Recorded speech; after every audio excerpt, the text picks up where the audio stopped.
Prince Harry and Meghan Markle could not be more despicable, especially if they went along with Netflix's plan to piggyback off Catherine's cancer update video in order to promote Harry's upcoming documentary, Polo, which is about, yes, you guessed it, Polo. Very inventive there. But this soulless move by this giant corporation is not necessarily a super big surprise because that is what Netflix and companies like that do. They really don't have a soul or a conscience in many ways. But Harry and Meghan's role here, I mean, this is the second time they've done this in coordination with Netflix, piggybacking off what the whales are doing in order to promote Harry and Meghan. And I don't think it's going to work this time. And I imagine Polo is going to be another flop. But this deserves to be called out because Netflix did itself absolutely no favors going along with this cockamamie scheme. And Harry and Meghan, of course, I have no doubt could have called Netflix if they knew a promotion, which was nothing basically, for this documentary was in the docket and said, no, why don't you wait? We can hold off on it because honestly, nobody's going to watch this thing. Of course, Netflix must get its pound of flesh because Harry and Meghan are pretty bad at what they're attempting to do. So we are going to go into this today, and I'm also going to tell you how I actually, as a YouTuber with only a channel to my name, happened to beat the viewership for Prince Harry's Heart of Invictus. Yes, and it goes to show too that I think Polo, much like Heart of Invictus and Live to Lead, will probably be a flop, and there will be more people watching people react to it than actually watching it, which again spells doom for Harry and Meghan. But if you guys haven't been to Royal News Network before, hello, my name is Brittany. I provide compelling royal commentary. So if you guys want to hit that subscribe button, that would be absolutely fantastic. I would love to have you back. And if you want to do all of this in person, I do have an upcoming trip with followers to Germany and the Czech Republic around Christmas time for the Christmas markets. And as one of the attendees said, it is castles, museums, and Christmas. What could be better than that? Nothing. Nothing can be better than castles, museums, and Christmas. It's going to be an absolutely fabulous trip. And you'll also meet some amazing people who have not only been on some of these trips before, some are new, some are returnees for the second or third time, but you also get to meet a bunch of people who enjoy talking about this stuff. And let me tell you right now, the text chains that we have for some of those trips are still going. People have made friendships. They still enjoy chatting. They video chat with each other. Like real true friendships have been made. So if you guys are interested in an upcoming trip or anything like that, feel free to check out the link up above. I would love to have you join. I'm also planning hopefully to get a trip to the south of France here, kind of available and ready to go next summer. So if you guys are interested in that, it'll be in Nice, it'll be in Monaco. Hopefully we'll get to the lavender fields. Again, stick around. We will have that upcoming as well. But the Christmas one is going to be a really unique experience because if you've never spent Christmas in Europe, and I haven't either, it's going to be amazing. The Christmas markets I've heard are utterly spectacular. So guys, again, feel free to check out the link up above. So on to this situation. And as soon as I saw the tweet, I think I actually saw one of the Sussex Stands account was one of the first people I saw. And I was like, are you kidding me? It was posted within an hour and a half of Catherine's announcement. 1 hour and a half, this tweet from Netflix goes up. And this is from my Twitter account here. And obviously I said really disgusting Netflix because it is to release this the same day as Catherine's latest cancer announcement. So for those who may not know, this is Harry's documentary, which will likely flop. It likely will. And why? Because Harry and Meghan, as it turns out, in these documentaries are really kind of bad at documentaries. Harry and Meghan was a bad documentary. I did not enjoy it. Not just because I'm not a particular fan of them, but it was obnoxious to listen to. And it was so ridiculous, especially when they mimed being chased by a paparazzi and they were like looking around in the car and there was nobody there. It's just like really funny. And they had to keep using stock footage in order to try to prove their case. It's like, if you guys got no evidence, you got no case. It's kind of, those kind of things go together. I totally skipped Live to Lead because that looked like a boring, dull snooze fest. And that released at the end of December 2022 and just wasn't even a blip on the radar. Nobody watched that thing. Now, the next big one for them was Heart of Invictus, which flopped. Also have an interesting story about that one. Yes. I got 100,000 more views on my reaction to it than Harry got for his original. So this is going to be their next iteration. And I have a lot of criticisms of Heart of Invictus. Part of it is it kind of got boring after a while, to be honest. I think they had too many people they were trying to focus on. The whole documentary itself was unfocused. There wasn't a main narrative, all these sorts of things. And so, will Polo be any different? I don't think so. But here's what it says: Polo, again, groundbreaking title. Polo for Polo. Who would have thought, right? Is a new documentary series that follows elite global players and offers an exclusive behind the scenes look at the fast paced world of the sport, which is focused on the wealthy elite. Nobody watches this sport. Nobody watches this sport. So let's pull up the US Polo Association. You can see the amazing crowds, right? This is a polo match somewhere. Some people watching. Do we have a good look at the crowd?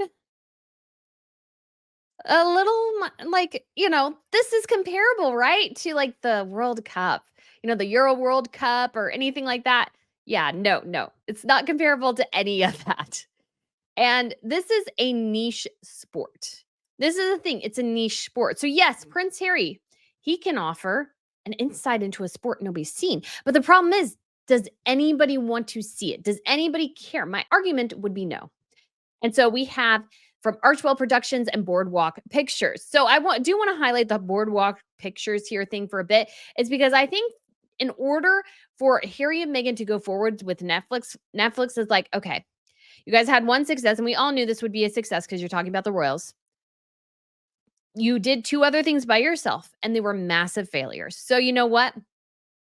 The fourth time here, you have to sign up with another production company because you guys, we need some guarantees here that you guys can actually competently put together a documentary. And so it has been suggested by some that this might be Harry here. They're playing maybe. I don't know if that's true or not. A guy hanging out with a horse, playing with the horse. Well, playing with horses, obviously, you're playing the sport with horses. That looks so dangerous. But here's the thing, this is an incredibly elitist sport. And it only really attracts few people. Now, again, the kind of tag you could say is like, oh, get this behind the scenes, like they're saying, to this elite sport. They don't say elite here, but elite global players, because they're all super duper wealthy. No average person plays this sport. No average person watches this sport. And most of the people who go to these events are mostly there just for the ambiance and to feel important. This is not a sport a lot of people are engaged with in the slightest. It's going to be premiering this December. So why post these nonsense pictures and this essentially nonsense nothingness post an hour and a half after Catherine announces her update with cancer? The reason is that Netflix knows it cannot rely on Harry and Meghan to actually promote product. Harry and Meghan are a disaster zone. That's even why there's not even a picture of Harry. They're not even saying Harry here. And the reason they're not saying here and just saying Archwell is because they hope people don't know it's Harry.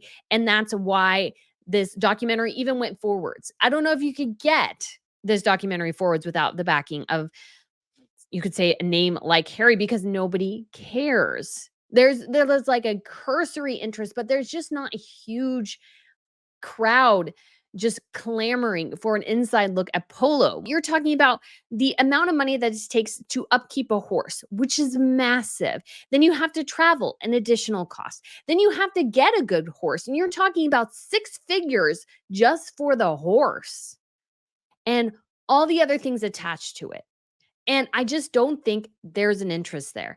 And to be just so scummy to post this on the same day that Catherine made her announcement just makes one thing clear. Again, Netflix needs to utilize the Waleses in order to help promote Harry and Meghan, because what they're desperate for is that antagonism that resides within sort of the Sussex Waleses camp. They're hoping, I think, to convert that into actual viewers, because we saw this, of course, with Harry and Meghan when Catherine and William were in Boston. And just to go back here real quick, my comment does have, I was really hoping I would ratio out this, but haven't quite made it. So I had 3,000 likes. If I could get more than the initial host, I would have been considered like I ratioed it, or the crowd ratioed it. Not quite, but still 3.6 thousand. That's nothing. That's nothing in the grand scheme of things. So this is what I wanted to show people. So we have Catherine's statement, which was made at 11:29 a.m. Eastern Standard Time. And then theirs was made at 1:09 p.m. Eastern Standard Time. Again, that's an hour and 40-minute difference. And I can tell you right now, because I've worked a lot on social media, you can cancel posts. You can delay posts. I think even just delaying this by a day would be a good thing. But then also we have this. So Harry and Meghan's trailer for their docuseries dropped while William and Catherine were in Boston, like in the middle, day two, like early day two. The initial trailer dropped. We got a longer one as I was heading out of town after the event was done because I was trying to remember because I was like, wait, I remember watching a trailer in the airport, but no, it was the second one. The initial teaser one came out that week. Why? Because Netflix wanted to utilize the focus that was on Catherine and William to promote Harry and Meghan. And in particular, again, they wanted to capitalize off the strife between the brothers and how that's played out in the press in order to promote it. That's what they're doing this time too. And why is that? They shouldn't need to do it. Why? Because Harry and Meghan have had 3 shots now. They should be pretty good by this point, you would think. But no, they're totally failing at this. Live to Lead. I mean, that was again, I didn't even watch it. I didn't care enough. I was like, I ain't watching this. This just looks like a absolute snooze fest. Heart of Invictus had a totally disastrous appearance, you could say, for Harry. Because what was really interesting too, and again, I'm focusing a lot on Twitter today, but it just happened to be this is where all this happened. So I do have to give a big shout out to whoever this Sylvia person is that says Joe loves Helen. Yeah. So username, she says, my thanks to RNN for making a big stink about Prince Harry's new documentary on Netflix, Polo. Thanks to her, I'll be watching. Sometimes, very rarely, Derangers, which I think is the most idiotic thing anybody's come up with, serve a purpose. If you don't know what Derangers is apparently what the Sussex squad has named royal fans. I think it has to do something with Kate's Rangers, which was like a way back thing. I don't know. I feel like you're very juvenile if you have to put people into camps. I only call the Sussex squad that because that's what they named themselves. So gives you an idea. But anyways, I was like, let me look at this because I found that very curious. And I began to think to myself, how did my video perform on Harry's Heart of Invictus? Now, granted, I'm not trying to toot my own horn here, but this is an indicator of how badly Netflix needs them to succeed and how badly they are failing at this. So, fun times. So, this was my reaction to Harry's Invictus Games documentary. And I called it Soulless and Greedy because it was. And what's interesting as well is that I also did another reaction for members. So, if you're interested in that, where I just kind of filmed myself as I reacted to various scenes. But here is the fascinating bit. So I was just curious, how did my reaction video perform compared to Harry's actual documentary? So I looked and I got a grand total, and this was a year ago, but I actually hit this number in September last year. 414,000 views. 414,000 views. And I decided, okay, we know actually how Netflix stuff performed because they've told us how Netflix stuff has performed. So I looked it up again, and here is the actual list. And if you go over here, it tells us the title, available globally, release date, hours viewed, runtime, views. So I went, okay, let's look. So it got 1.5 million minutes viewed, and it was overall 4 hours and 23 minutes.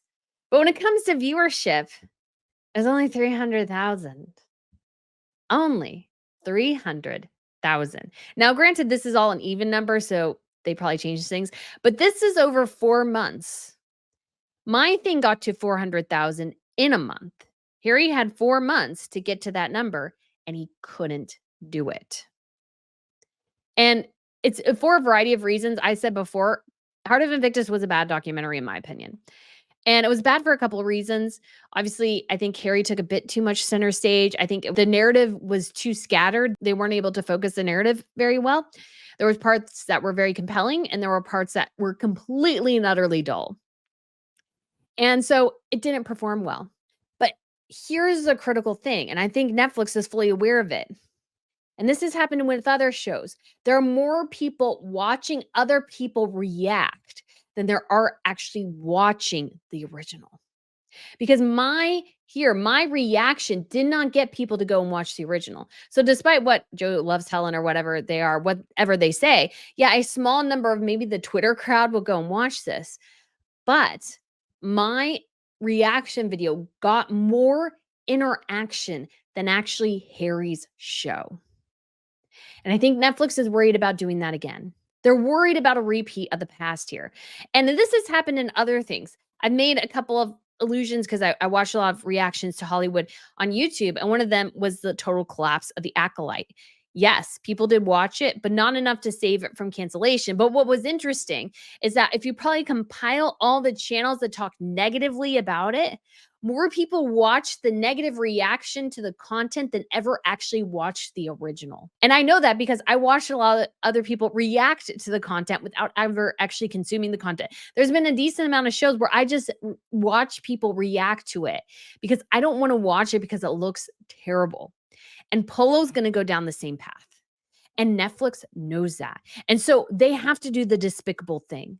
They have to do the despicable thing and go, you know what? There's big news with the Waleses. If we cause controversy by sharing them at the same time, then maybe, just maybe, we can try to get some people to watch Harry's material because they know, because they've had 2 times now where nobody's watched Harry's material. They hitched their ride to the wrong horse. Harry and Meghan had one thing they could sell, the connection to the royal family. The next thing they had to do was create really decent, good content so that they can move beyond that into the next phase. But Harry and Meghan totally failed at that. They totally and completely failed at that. Harry and Meghan, too, though, they are stuck in this place. And I think Harry maybe might feel a bit bad, but Meghan doesn't. Meghan wants to do whatever is humanly possible to try to make them money because she wants to live that billionaire's lifestyle. She went to that Godmother's bookstore event there with Oprah Winfrey and all the successful women, and she touts herself as a success. But they all kind of know in their heart of hearts, she's not. The sole reason anybody knows who she is because of Prince Harry and the royal family. Without them, she might have gotten a little bit of resurgence with Suits, but her acting ability is pretty dismal, and so is their ability as producers. They have yet to produce a good documentary. People watched Harry and Meghan not because it was a good documentary, not because it was compelling, but because they wanted to watch the train wreck. And they wanted to see how much Prince Harry and Meghan perhaps would lie in the documentary, how much they would make up, how much they were rewriting the narrative. Because you see them do this in real time all the time, is rewriting the narrative again and again to try to make themselves seem better. And this Polo documentary is going to go down the same path. And I 100% believe. Now, to be fair, things can be set in motion way ahead of time. There are 100%, 1000% social media sites that allow you to manage a variety of accounts. So you go in there and you schedule different things to be promoted at different times. So this could have been on the docket and nobody caught it fast enough. I mean, that's a horrible, horrible situation. And it completely can happen though. But in some ways, I sort of doubt it. Why in September would you just show 4 pictures, none of which will get me to watch Polo, none of which has a connection to anything else that you could be promoting, except for to piggyback off bigger news, hoping that maybe, again, the contentious relationship between the couples somehow bolsters this into viewing figures. Unfortunately, again, the producer on this is Harry. So that is already setting them back. And this doesn't make Netflix good, but it also doesn't make Harry and Meghan look good. Because even though, yes, when you could say attached to someplace like Netflix, you might not have a bunch of power to determine when things go out. They might be in charge of the whole marketing strategy and they tell Harry and Meghan, well, to sit on your butts and don't do anything. And they could probably be telling them that too, because they're just such a train wreck. But Harry and Meghan could also interject, I'm sure, and go, well, when is your next post? Or they should be aware, I'm sure, of when the next post will be. And it just doesn't even make sense to post it now. It's not even till December. They didn't even announce Harry and Meghan the documentary until like a week or two before it aired. And so you're just giving like this massive like white space where nothing's going to happen. So why announce it now? Better to do it like a week before because nobody cares. I'm not even sure with any of your other documentaries that they even announced or shared something this early. It's really kind of odd. And it's not like a show like Wednesday or something that people are like so excited and salivating over. It's Polo. Nobody's looking for this. And so this wide gap of a couple months between the announcement and the release date just really honestly doesn't make any sense. Except again, because they wanted the attention. And yes, you could say it.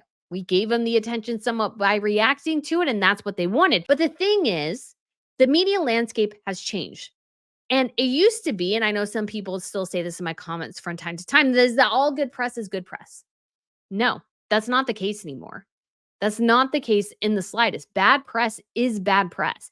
People will stay away from this documentary, more interested in somebody like me or Taz or Murky Meg or whoever reacting to it than they will be in actually watching it themselves. And that's what's going to happen here as well. Now, I don't know that for sure, but I'm going to guess, unless there's something really juicy, honestly, like, who is this going to appeal to? I just don't think it's going to appeal to anyone. But Netflix is desperate. They have promised Harry and Meghan potentially upwards of $100 million. Now, I don't even think they've gotten half of that. I think they got a decent amount from their documentary, which performed well, but everything else has been flopped. And so they're not going to get any bonus payouts. My understanding is how these streaming companies work now is if you have a big hit, you can kind of get an additional payout. Don't think that's what's going on with Harry and Meghan in this particular instance. And so it's just going to sit there. And it's just going to sit there for a real long time. It's not going to go anywhere. And Harry and Meghan have such a dismal reputation. People want to see them fail. And I've said this before. ARO is a great example, American Riviera Orchard, about how Meghan is giving everybody incentive to criticize her further and to look worse in the press by the absolute dismal management of her brand whenever that comes out. And we also don't have any indication of when her thing is going to come out because her thing, if she's planned it right, is supposed to help promote the brand and help her sell stuff. But she can't get the trademark approved. She can't get a lot of issues resolved. They can't release it. And so I'm sure Netflix is there pulling their hair out going, okay, we allowed you to do this dumb cooking show thing that we don't have a lot of faith in, which you could maybe do on YouTube and be as successful, if not more, because everything's decentralized now. And so we've allowed you to do this. You told us you were going to get this brand ready to go. So when the whole thing launches, you have the brand ready to go too. But nothing's in production because you can't get the trademarks. Everything's delayed. And we're just going to have to sit on this show, potentially paying you more money to sit there and do nothing with this show because you don't have it ready because you didn't plan things well. Now, granted, I'm not a great planner. I will be 100% the first person to admit that. And I kind of run by the seat of my pants on this channel, but I'm also all by myself without all the help in the world. Harry and Meghan have all the help in the world and yet keep failing. And Netflix is fully aware of this. Netflix, I'm sure, again, is very frustrated with them and their very arrogant approach to things. They think because they're royal, they can do whatever the heck they want. And yes, in some places, maybe, but this is business. They don't care about your title, they care about results. And they might be willing to indulge you for a bit because of your title. But as soon as you're not paying the dividends, as soon as they're not getting anything worthwhile from you, they will drop you. The whole Hollywood landscape is changing. The money is drying up. The audience is retreating. They're watching older stuff. Yes, Netflix technically won the streaming wars, but somebody was talking about it a couple of days ago that their model has an end point because at some point they're going to have to introduce commercials again because that's the only way they're going to be able to pay for their company long term. And that's 100% correct because you will reach the point where you can't get any more subscribers. And so you're going to have to do something else. And Harry and Meghan, of course, they're a liability here, not an asset. Actually, my cousin, he has this whole philosophy in a zombie apocalypse. What are you? A liability or an asset. Harry and Meghan are nothing but liabilities to the royal family, to their actual like family dynamics, not just the royal family as an institution, but their actual families, any companies they're attached to, any friendships they have. They continue to be just these massive liabilities. And the despicable action of trying to connect Catherine's cancer update with their dismal, I'm sure, flop of a documentary is just nothing but absolutely despicable and disgusting. And they should 100% be called out for it. And I am absolutely positive it will also result, much like Heart of Invictus, in fewer viewership numbers. So, guys, let me know what you think of this video. Thank you so much for watching, and I shall see you very soon. Bye.